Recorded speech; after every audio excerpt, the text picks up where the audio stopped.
जय मसीह की मसीह में मेरे प्यारे भाई और बहनों, मैं आपका भाई सूरज एक बार फिर से आप सभी को सत्य की खोज में स्वागत करता हूं। तो चलिए हम शुरू करते हैं हमारे आज के बाइबल अध्ययन। भाई और बहनों, आज का जो हमारा बाइबल अध्ययन करने का रहेगा वो 2 कोरिन्थी 1 अध्याय 12 से लेकर 14 पद तक रहेगा। 2 Corinthian chapter 1 verse 12 up to 14। काफ़ी रोचक विषय हैं भाई और बहनों। तो सबसे पहले मैं आप सभी को आज के जो विषय हैं ये बताना चाहूँगा। जो हमारा पहला विषय रहेगा ये इस प्रकार है, प्रेरित पौलुस पर कोरिन्थ की मंडली का आरोप। भाई और बहनों, मैं फिर से दोहराना चाहूँगा, प्रेरित पौलुस पर कोरिन्थ की मंडली का आरोप। यहाँ पर हम देख पाएंगे कि किस तरह कोरिन्थ की मंडली ने प्रेरित पौलुस पर आरोप लगाए थे। क्या आरोप लगाए थे, किस तरह के आरोप लगाए थे, है ना। इसका क्या उत्तर था प्रेरित पौलुस का, इस पर हम चर्चा करेंगे। तो भाई और बहनों, आप सभी मेरे साथ बने रहिएगा। हम विशेष करके हम यहाँ पर देखेंगे आज किस तरह प्रेरित पौलुस पर जब कोरिन्थ की मंडली ने आरोप लगाया था तो उसका उत्तर उन्होंने किस तरह दी थी। तो ये जो हम देख सकते हैं 12 से 14 पद तक में प्रेरित पौलुस का विशेष उत्तर।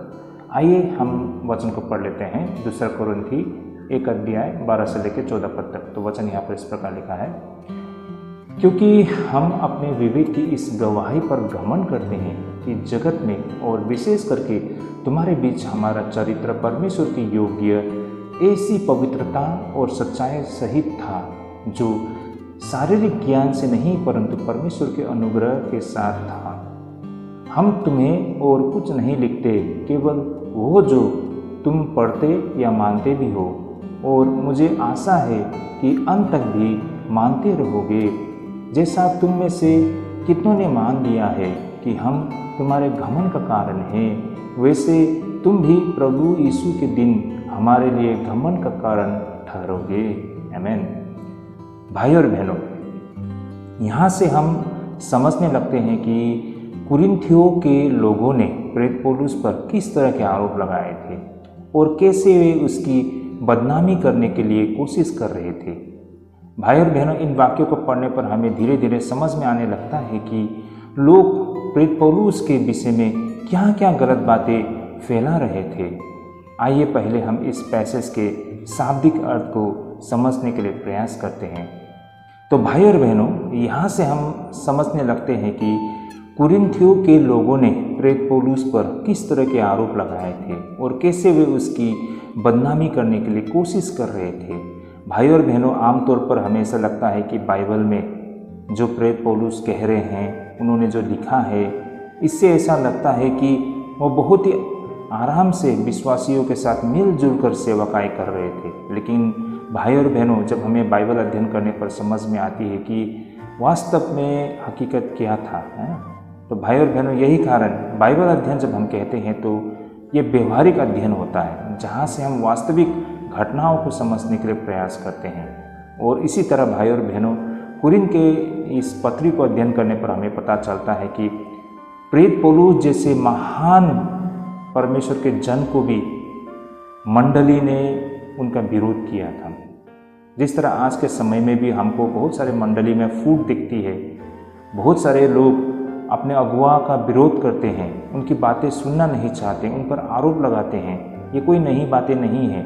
इनफैक्ट प्रेरित पौलुस को भी इन सारी चीज़ों का सामना करना पड़ा था। भाई और बहनों, हमें बेहद आश्चर्य लगता है जब हम बाइबल अध्ययन करते हैं और हमें जब पता चलता है कि कोरिन्थ के मंडली ने प्रेरित पौलुस पर किस तरह के इल्ज़ाम लगाए थे, उन पर किस तरह के आरोप लगाए थे।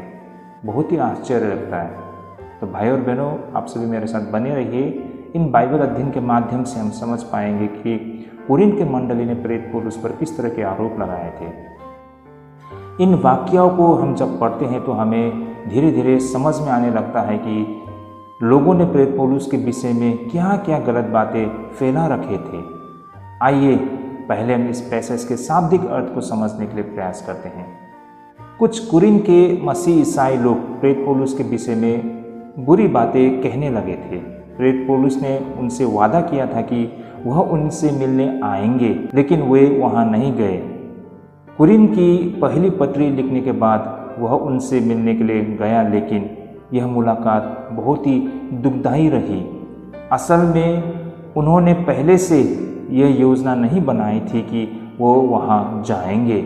उस दुखदायी मुलाकात के बाद उन्होंने कुलीन की मंडली को एक बहुत ही कड़ा पत्र लिखा भाई और बहनों। इसके बाद फिर उनसे मिलने कभी नहीं गया। कई मसीही लोग कहने लगे थे कि प्रेरित पौलुस भी बाकी आम लोगों की तरह है जो बार बार अपना मन बदलते हैं। वे यह भी कहने लगे थे कि उनकी जो चिट्ठियां हैं, उनकी जो पत्री है ना, जो पत्र आज जो हम पढ़ रहे हैं, ये सारे पत्र इन सब के विषय में भाई और बहनों कहते हैं कि ये पत्रियां, ये चिट्ठियां समझ में नहीं आती थी। वे सोचते थे कि वो एक बात लिखते हैं लेकिन उसका मतलब कुछ और होता है, इसलिए वे उस पर भरोसा नहीं कर पा रहे थे। उनका कहना था कि अगर प्रेरित पौलुस पर भरोसा नहीं किया जा सकता तो उनके द्वारा दिए गए परमेश्वर के संदेश पर भी कैसे भरोसा करें। भाई और बहनों, इन सब का जवाब देते हुए प्रेरित पौलुस ने कहा था कि उसका विवेक यानी कि अंतरात्मा शांत है, क्योंकि उन्होंने उनके पास हमेशा अच्छा और ईमानदार व्यवहार किया था। उन्होंने कोई भी ऐसा काम नहीं किया जो लोगों से छिपा हो। उनकी चिट्ठियों में कोई छिपा हुआ अर्थ नहीं था। वो आशा करता था कि कुरिन के मसीह लोग ये बात समझ जाएंगे, और अगर वे समझ पाते हैं तो जब प्रभु यीशु मसीह फिर से न्याय करने के लिए आएंगे तब वे और प्रेरित पौलुस दोनों एक दूसरे पर गर्व कर सकेंगे। तो भाई और बहनों, ये था इस पैसेज के कुछ शाब्दिक अर्थ, इसके बैकग्राउंड। इनफैक्ट मैं बैकग्राउंड नहीं कहूँगा, इस पैसेज को पढ़ते ही इसके ऊपरी परत को, है ना, इमीडिएट अंडरस्टैंडिंग, इसके शाब्दिक अर्थ, इसके लिटरल मीनिंग को हम कुछ इस तरह समझ सकते हैं। अब हम इस पैसेज के वास्तविक बिंदु पर चर्चा करते हैं। यह पाठ प्रेरित पौलुस और कुरिन के मसीह लोगों के बीच की गलतफहमी और आरोपों को समझाने वाला पाठ है भाई और बहनों। जैसे मैंने शुरुआत में कहा है ना, यहाँ पर कुरिन के मंडली और प्रेरित पौलुस के बीच में कुछ मिसअंडरस्टैंडिंग हमको दिखाई पड़ते हैं ना, उनके बीच में कुछ गलतफहमी है, और कुरिन के मंडली ने प्रेरित पौलुस के ऊपर आरोप लगाए थे। तो वो सब आरोप क्या थे, है ना, वो कौन सा मिसअंडरस्टैंडिंग था, इस पर प्रेरित पौलुस का क्या जवाब था, इन सारे बातों को इस पाठ में हमें समझ में आएगी। तो भाई और बहनों, यहाँ से हम ये समझने लगते हैं कि कुरिन के लोग प्रेरित पौलुस पर किस तरह से आरोप लगा रहे थे और वे किस तरह उसके नाम को बदनाम करने के लिए कोशिश कर रहे थे। जैसे कि पहला आरोप जो प्रेरित पौलुस पर कुरिन की मंडली ने लगाया तो वो था प्रेरित पौलुस की जिंदगी में कुछ छिपा हुआ है। उनका ये आरोप था, उनका ये मानना था, उनको ये लगता था कि प्रेरित पौलुस की जिंदगी में कुछ छिपी हुई रहस्य है। लोगों का कहना था कि प्रेरित पौलुस जैसा दिखता है वो असल में वैसा नहीं है, उसकी जिंदगी में कुछ ऐसे हैं जो लोगों की नज़र में छिपा हुआ है। इस पर प्रेरित पौलुस का जवाब ये था भाई और बहनों, उन्होंने हमेशा परमेश्वर की पवित्रता और सच्चाई के साथ जीवन को जिया है। उसकी जिंदगी में कोई भी काम ऐसा नहीं था जिसे वे लोगों से छिपाना चाहते थे। इस पर हम एक नई कहावत इस तरह से ये भी कह सकते हैं कि धन्य है वो व्यक्ति जिनके पास छिपाने के लिए कुछ भी नहीं है। भाई और बहनों, इसे हम इस तरह भी समझ सकते हैं ना कि प्रेरित पौलुस का जीवन एक खुला हुआ किताब था, है ना, सब कुछ उन्होंने खुल के रख दिया था। आज तक उन्होंने जो भी बुरा काम किया था, उनसे जो भी भूल हुई थी, उन्होंने उसको स्वीकार किया। उनकी समझ को, उनकी नज़रिया को सबके सामने खोल के रखा। वो एक खुली किताब की तरह थे भाई और बहनों। उन्होंने किसी भी चीज़ को नहीं छिपाया था, लेकिन लोगों को लगता था, क्योंकि लोग है ना भ्रष्ट है, उन पर आरोप लगाना था, उनमें खोट ढूंढना था, इसलिए लोगों ने क्या कहा कि वो कुछ छिपाते हैं, वो सब बातें नहीं बताते हैं, उसमें कुछ तो है, कुछ गलत तो है, इस तरह लोगों को लगता था। भाई और बहनों, एक मजाक है जहाँ एक व्यक्ति हर घर के दरवाजे पर जाकर कहा करते थे कि भागो सब कुछ पता चल गया है, भागो सब कुछ पता चल गया है। इस तरह से एक व्यक्ति लोगों के घर के दरवाजे पर जाकर वो चिल्ला चिल्ला कर ये सब कहा करते थे। और इस पर ऐसे लोग भी होते थे जो भाग जाते थे, जिनसे किसी को कोई उम्मीद भी नहीं होती थी कि वो भी इस तरह का व्यवहार करेंगे, यानी जिस पर कोई शक भी नहीं करता था इसका मतलब ये है कि हर किसी के पास कुछ न कुछ छिपाने के लायक कुछ होती थी भाई और बहनों, है ना। मतलब हर इंसान में कुछ राज छिपा हुआ है। और मजाक मजाक में कोई व्यक्ति ऐसे चिल्ला के कहता है कि सब कुछ पता चल गया है, सब कुछ पता चल गया है, तो लोगों को लगता था कि शायद मेरे विषय में भी इनको पता चल गया है। मतलब इससे पता चलता है कि हर किसी के जीवन में कुछ न कुछ तो ऐसी राज होती है जो वो छिपा के रखता है। भाई और बहनों, अब यहाँ पर ये नहीं है कि हम विश्वासी होने के नाते से हमारे पिछले जीवन में जो कुछ भी घटा हुआ था वो सारे बातों को खोल के रख देंगे, है ना। देखिए, जो भी बताना है हमें परमेश्वर को बताना है, हमें परमेश्वर के सामने हमारी बातों को खोल के रखना है। हम सारे बातें लोगों को नहीं बता सकते हैं, क्योंकि इंसान की जो सोच होते हैं, उनकी समझ होते हैं, वो इतनी परिपक्व नहीं होते हैं, है ना? और आप जो बातें बता रहे हैं उसको किस तरह लेंगे हम नहीं जानते हैं भाई और बहनों। मैंने भी मेरे जीवन में इस तरह की भूल की है। मैंने लोगों पर भरोसा करके, अपने लोग सोचकर मैंने अपनी सारी बातें बता दी, लेकिन जिनको बताया मेरी बातों को समझ नहीं पाए, है ना। तो भाई और बहनों, बेशक वे मतलब रिलायबल लोग थे, भरोसेमंद लोग थे, अच्छे लोग थे, लेकिन मेरी बातों को वो लोग समझ नहीं पाए और उन्होंने इसका कुछ गलत मतलब निकाल दिया। तो ऐसे होते हैं लोग, मतलब लोगों की समझ इतनी विकसित नहीं हुई होती है, इतनी परिपक्व नहीं हुई होती है, जिस वजह से आप अगर उन सारे बातों को बता देंगे तो लोग समझ नहीं पाएंगे। हाँ, कुछ लोग होते हैं अपनी बातों को अच्छी तरह से समझ सकते हैं, जो परिपक्व होते हैं। और सबसे अच्छी बात है कि आप परमेश्वर से कुछ मत छिपाइए, उसको सब बातें बताइए, है ना। परमेश्वर हमारे मन की बातों को समझता है, हमारी सोच, हमारी पीड़ा को जानते हैं, समझते हैं। लेकिन भाई और बहनों, यहाँ पर मेरा कहने का मतलब, कुछ ऐसे लोग होते हैं जिन्होंने अपने जीवन में कुछ ऐसे राज को छिपा के रखा है, अपने बीता हुआ कल की बुरी बातों को अपने मन में दबा के रखता है, लेकिन उन बातों से वो सहमत नहीं है कि उसने जो किया है वो गलत था, है ना, या फिर उससे वो अपना मुंह फेरना नहीं चाहते हैं, अब भी उस पाप में वो लिप्त है। तो भाई और बहनों, ऐसे चीज़ों को अपने मन में छिपा के रखने का मतलब यही होता है। लेकिन जो सच्चे होते हैं, बेशक उनके मन में बहुत सारे बातें होते हैं, लेकिन भाई और बहनों, उन चीज़ों को उन्होंने त्याग दिया है, उनसे मुंह फेर लिया है। उसमें अंतर है भाई और बहनों। तो इस तरह भाई और बहनों, प्रेरित पौलुस ने जिस पवित्रता या शुद्धता का जिक्र किया था, उसका मतलब होता है ऐसी चीज जो सूरज की रोशनी में भी साफ दिखाई दे, यानी पूरी तरह पारदर्शी। सच में सुखी इंसान वह है जिसकी हर बात, हर काम दिन की रोशनी में भी परखे जा सकते हैं और जो कह सकते हैं कि उसकी जिंदगी में कुछ भी छिपा हुआ नहीं है, जैसे कि प्रेरित पौलुस कहा करते हैं, है ना। तो भाई और बहनों, प्रेरित पौलुस एक खुला हुआ किताब था। उन्होंने आज तक जो कुछ भी किया है उसे खुल के वो लोगों के सामने रख सकते हैं, है ना, क्योंकि वो जानता था कि परमेश्वर न्याय करने वाला परमेश्वर है। परमेश्वर हमारी पीड़ाओं को जानते हैं, परमेश्वर हमारे अपराधों को क्षमा करते हैं, है ना। तो इस आधार पर, इस विश्वास पर उन्होंने अपनी बातों को सबके सामने खोल के रखा था। अब वो दूसरा आरोप जो प्रेरित पौलुस पर लगाया गया था, वो है प्रेरित पौलुस के इरादे साफ नहीं है, उनके इंटेंशन, उनके इरादे साफ नहीं है। ऐसा आरोप प्रेरित पौलुस पर लगाया गया था।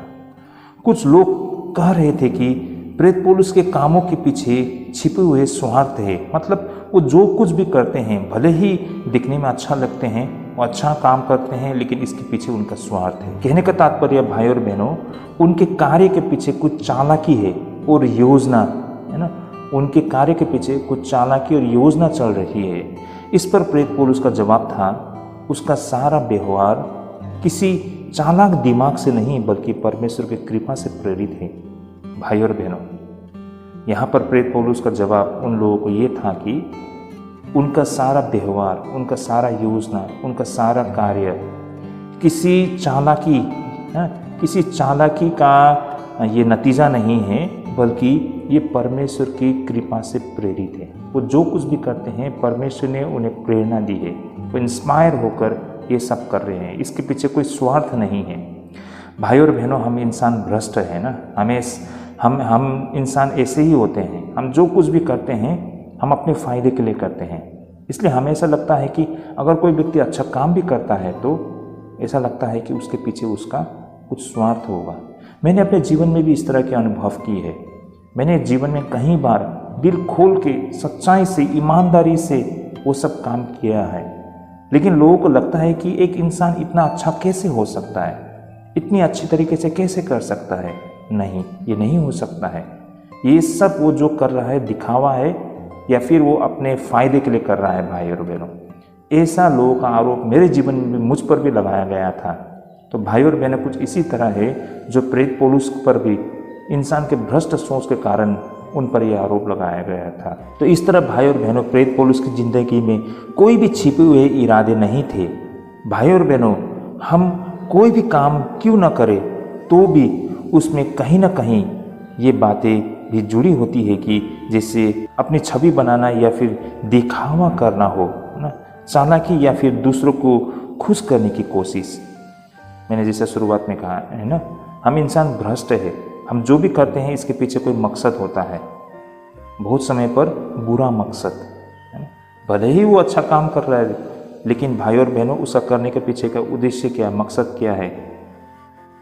ये मकसद ये है कि अपनी छवि को बनाना, अपनी छवि को सुधारना, लोगों के सामने में एक अच्छा इंसान बनना। आमतौर पर नेता लोग ऐसा करते हैं ना, या फिर दिखावा करना, शो ऑफ करना कि वो देखो कितना भला काम करता है, कितने समाज के बारे में सोचते हैं, दूसरे के बारे में सोचते हैं। ये दिखावा करना, सबके नज़र में अच्छा होना, है ना, दूसरों को खुश करने के लिए कोशिश करना, इसलिए ये सब करते हैं। होते हैं ऐसे बहुत सारे लोग। आजकल तो ये ट्रेंड चल रहा है ना भाई और बहनों, लोग समाज सेवा करते हैं, गरीबों को दान पुण्य करते हैं, करते समय फ़ोटो भी खिंचवा लेते हैं और उसे फेसबुक में भी डालते हैं। इसका पीछे उसका मकसद क्या है? ये दिखाना कि मैंने आज किसी को दान पुण्य किया है, मैंने आज कुछ भला काम किया है, देखो देखो मैंने कुछ अच्छा काम किया है ना। भले ही कुछ लोग होंगे जो मन से दान पुण्य करते हैं, और कुछ लोग मन से दान पुण्य करने के बावजूद भी वो फेसबुक में डालते हैं, सोशल मीडिया में डालते हैं, ये जताने के लिए कि उनके द्वारा कुछ अच्छा काम हुआ है, ये सबको करना चाहिए, या लोगों को जानकारी देना चाहते हैं। ये भी हो सकता है। ऐसा नहीं है कि जितने लोग सोशल मीडिया में, फेसबुक में तो तस्वीर डालते हैं वो सारे लोग गलत सोच के साथ इसे डालते हैं, ऐसा भी नहीं है। कुछ लोगों का नियत साफ हो सकता है ना, लेकिन ज़्यादातर लोग लोगों को मतलब शो ऑफ करने के लिए, दिखावा करने के लिए, लोगों को नज़र में अच्छे बनने के लिए, किसी को खुश करने के लिए ये सब करते हैं। लोग हमारे इरादों को नहीं देख सकते हैं, लेकिन भाई और बहनों, मनुष्य तो केवल बाहरी परत को देख सकते हैं, लेकिन परमेश्वर हमारे इरादों को देखते हैं। इसलिए भाई और बहनों, हम लोगों को मूर्ख बना सकते हैं, परमेश्वर को नहीं। परमेश्वर सब कुछ जानता है। भाई और बहनों, कामों में शुद्धता मुश्किल है, लेकिन हमारे इरादों में शुद्धता और भी कठिन होती है। कहने का तात्पर्य, हम अपने काम में, प्रतिदिन के जीवन में अपने शुद्ध और पवित्रता को बनाए रखना बहुत कठिन है, लेकिन इससे भी ज़्यादा कठिन हमारे इरादों में, हमारे नियत में, हमारे इंटेंशन में शुद्धता और पवित्रता बनाए रखना बहुत ही कठिन है। ऐसी शुद्धता हमें तभी मिल सकती है जब हम अपने पुराने स्वार्थी स्वभाव को छोड़ दें और मसीह हमारे अंदर जीवन जीने लगे।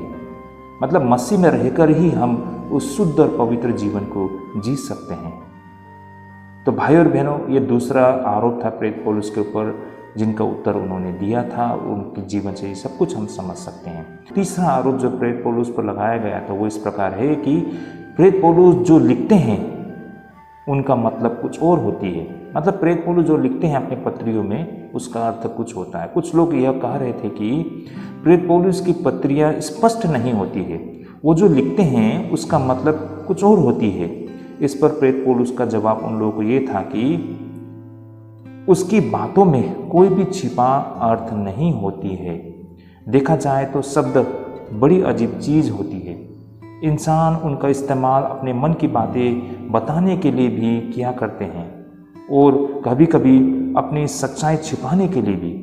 हम में से बहुत कम लोग ऐसे होते हैं जो सचमुच यह कह सकते हैं कि हम जो कुछ भी कहा करते हैं उनका हर शब्द का मतलब हम पूरी सच्चाई से वही रखते हैं।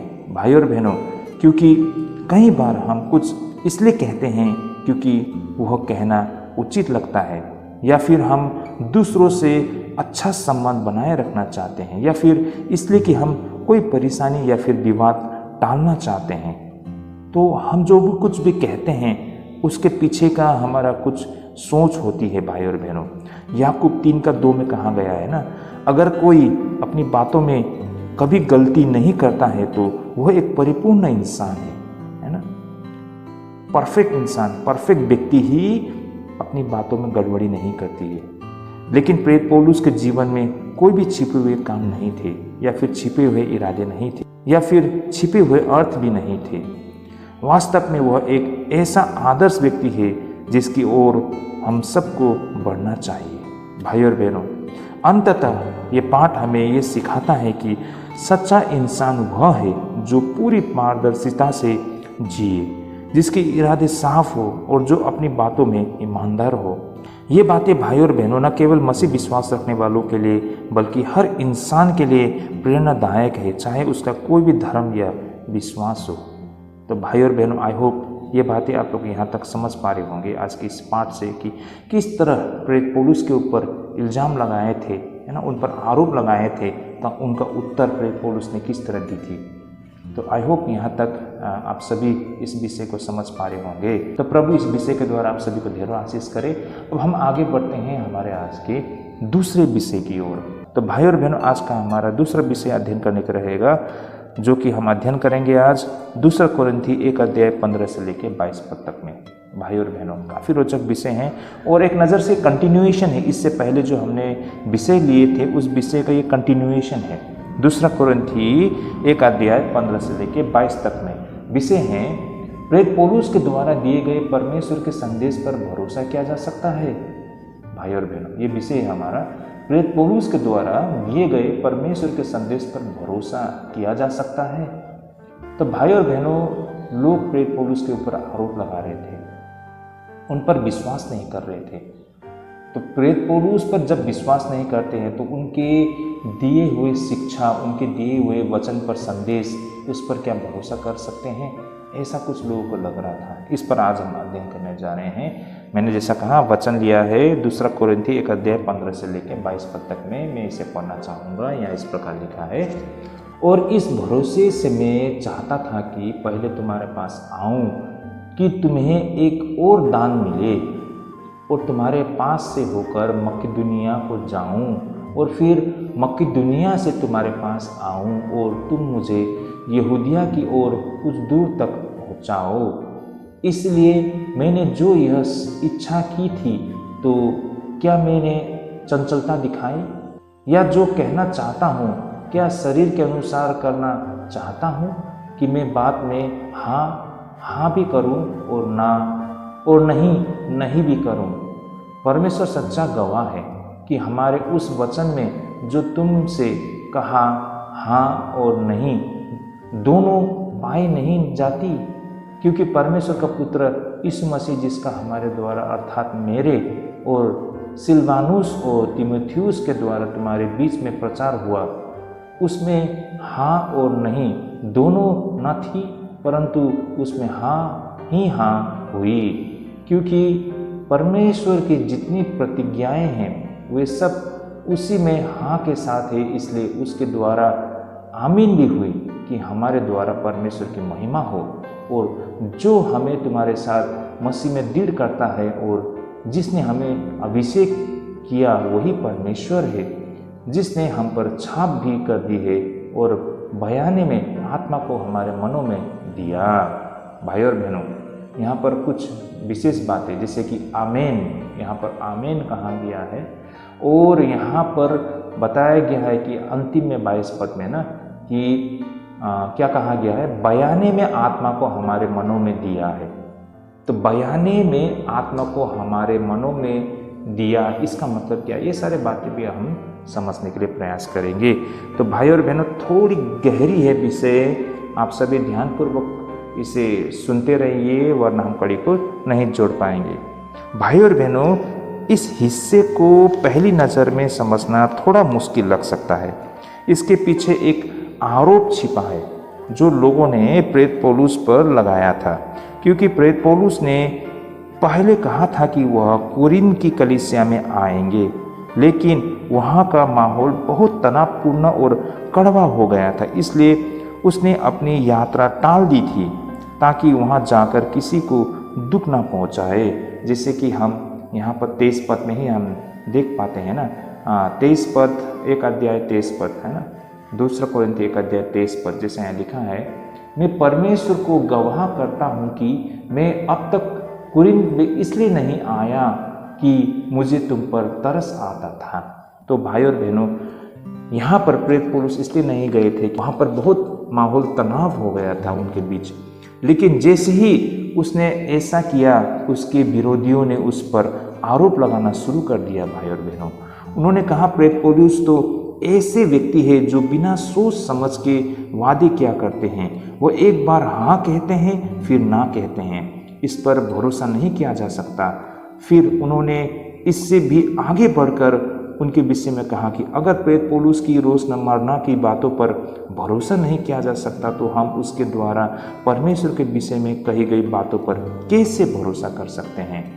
प्रेरित पौलुस ने इसका जवाब दिया कि हम पूरी तरह परमेश्वर पर भरोसा कर सकते हैं।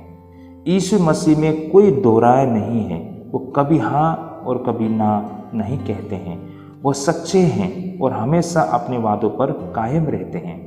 भाई और बहनों, यहाँ पर प्रेरित पौलुस के ऊपर लोगों ने इल्ज़ाम लगाया है ना, उनको स्टेबल ना, वो स्थिर नहीं है, इस तरह का आरोप लगाया था। जब वो व्यक्ति स्वयं स्थिर नहीं है तो उनकी कही हुई बातों पर कैसे हम विश्वास करें, उनके संदेश पर हम कैसे विश्वास करें, ये उन पर आरोप था। और प्रेरित पौलुस का जवाब था कि मेरे पर नहीं तो कम से कम यीशु मसीह पर विश्वास करो, है ना, वो तो स्थिर है। तो भाई और बहनों, यहाँ बात को बहुत सुंदर तरीके से कहा गया है। प्रभु यीशु मसीह ही परमेश्वर की हर प्रतिज्ञा का हाँ है। भाई और बहनों, प्रभु यीशु मसीह ही परमेश्वर के हर प्रतिज्ञा का हाँ है, यानी कि यस है। इसका मतलब यह है, अगर प्रभु यीशु मसीह कभी दुनिया में नहीं आते तो शायद हम सोचते कि परमेश्वर की बड़ी बड़ी बातें बस सुनने में अच्छी लगती है, लेकिन सच नहीं होती। लेकिन जब परमेश्वर ने अपने प्रिय पुत्र यीशु मसीह को हमें दे दिया तो यह सबसे बड़ा सबूत है कि वह अपनी हर बात पूरी करेंगे, चाहे वह छोटी हो या बड़ी। और प्रभु यीशु मसीह स्वयं परमेश्वर की हर प्रतिज्ञा की गारंटी भी है। भाई और बहनों, लेकिन दुनिया के लोग प्रेरित पौलुस के विषय में बुरा भला कह रहे थे। फिर भी एक जरूरी सच्चाई यह है कि जैसे संदेश देने वाला होते हैं वैसे ही लोगों को उसके संदेश भी लगते हैं। हमें याद रखनी चाहिए कि प्रचार या उपदेश हमेशा व्यक्ति के जरिए दी जाती है। अगर वो प्रचारक पर भरोसा नहीं करते हैं तो उसके कहे पर भी भरोसा नहीं करेंगे। इन बातों को यहूदी शिक्षकों ने भी बताई है कि एक शिक्षक को कभी भी ऐसी वादा नहीं करनी चाहिए जिसे वो पूरा नहीं कर सकता था या करना नहीं चाहता था, क्योंकि इससे उनके विद्यार्थी जो उसके स्टूडेंट है झूठ से परिचित हो जाते हैं। इसलिए यह एक चेतावनी है, वादा कभी भी हल्के में नहीं करना चाहिए, क्योंकि जो वादे हम बिना सोच समझ कर देते हैं उन्हें हम उतनी ही आसानी से तोड़ भी सकते हैं। इसलिए किसी भी वादे से पहले एक व्यक्ति को यह सोच लेना चाहिए कि उसे निभाने में क्या कीमत चुकानी पड़ेगी और क्या वह उसे चुकाने को तैयार और सक्षम है। आई होप भाई और बहनों, यहाँ तक ये बातें आप लोग को स्पष्ट हो रही होगी। आगे भाई और बहनों, यहाँ पर प्रेरित पौलुस दो बहुत ही महत्वपूर्ण बातें बताते हैं। पहला तो प्रभु यीशु के माध्यम से हम परमेश्वर की प्रतिज्ञा पर आमीन कहते हैं। आमीन भाई और बहनों, है ना, हम सब विश्वासी आमीन कहते हैं। 20 पद में हम देख पाते हैं क्या लिखा है, इसलिए परमेश्वर की जितनी प्रतिज्ञा है वे सब उसी में हाँ के साथ है, इसलिए उसके द्वारा आमीन भी हुई कि हमारे द्वारा परमेश्वर की महिमा हो। जब हम प्रार्थना खत्म करते हैं तो कहते हैं हमारे प्रभु यीशु मसीह के नाम से आमीन। या फिर जब हम बाइबल पढ़ते हैं तो अंत में कहते हैं आमीन, जिसका मतलब होती है ऐसा ही हो। भाई और बहनों, ये सिर्फ एक रस्म या फिर परंपरा नहीं है, बल्कि एक विश्वास का शब्द भी है। इसका मतलब है कि हम पूरे भरोसे के साथ परमेश्वर से प्रार्थना कर सकते हैं और उसकी हर प्रतिज्ञा को सच्चा मान सकते हैं, क्योंकि यीशु इस बात की गारंटी है कि हमारी प्रार्थना सुनी जाएगी और परमेश्वर की सारी बातें सच होगी। भाई और बहनों, पहला तो यहाँ पर इस पाठ में जो आमीन जो कही गई है उसके अर्थ को हम इस तरह समझ सकते हैं। आगे भाई और बहनों 22 पद में हम देखते हैं, जैसे कि मैंने पहले भी कहा था ना, एक बहुत ही इंटरेस्टिंग बातें यहाँ पर कही गई है 22 पद में। मैं इसे पढ़ता हूँ। जिसने हम पर छाप भी कर दी है और बयाने में आत्मा को हमारे मनों में दिया है। बयाने में, इंस्टॉलमेंट है ना, या इन एडवांस। भाई और बहनों, प्रेरित पौलुस आत्मा की अग्रिम देन यानी कि पहली किस्त की बातें कर रहे हैं यहाँ पर, है ना। आत्मा को एक किस्त के रूप में बताया गया है। ग्रीक भाषा में इसे अराबोन कहते हैं। यह वैसा ही होता था जैसे आज हम कोई चीज़ खरीदते समय पहले कुछ पैसे देते हैं, है ना, जैसे बयाना हो या फिर अग्रिम भुगतान। यह पहली किस्त होती थी जो इस बात की गारंटी देती थी कि बाकी के रकम भी जरूर पूरी की जाएगी। मैं इस पर एक उदाहरण रखना चाहूँगा।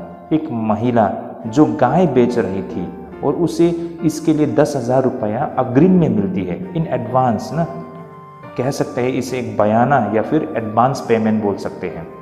उन्होंने एक गाय को बेची, उस गाय को बेचने के लिए उसे इन एडवांस में 10,000 मिली है। यह एडवांस पेमेंट एक वादा होता है कि बाकी के पैसे भी बाद में मिल जाएगी। मान लीजिए उस गाय की जो रकम थी, मान लीजिए वो 30,000 थी, तो उसे 10,000 एडवांस में दी गई है, बाकी के 20,000 उसे बाद में जरूर मिलेगी, है ना। तो उनके बीच में ये एग्रीमेंट है, ये अंडरस्टैंडिंग है ना। तो पहली किस्त जो कि एक गारंटी थी, बाकी के किस्त भी उन्हें मिलेगी, ताकि भरोसा हो कि उनका पूरा मेहनताना उन्हें मिलेगी।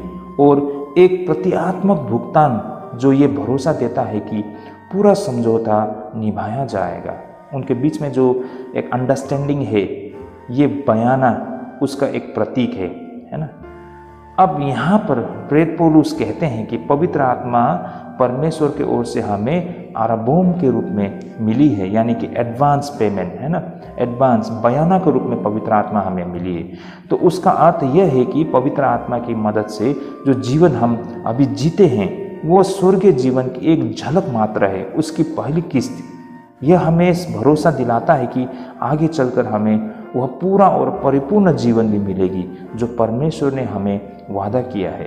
पवित्र आत्मा परमेश्वर की ओर से हमें दिया गया एक वादा और निशानी है कि उससे भी बड़ी और अद्भुत चीज़ें हमारे लिए आने वाले समय में दी जाएगी।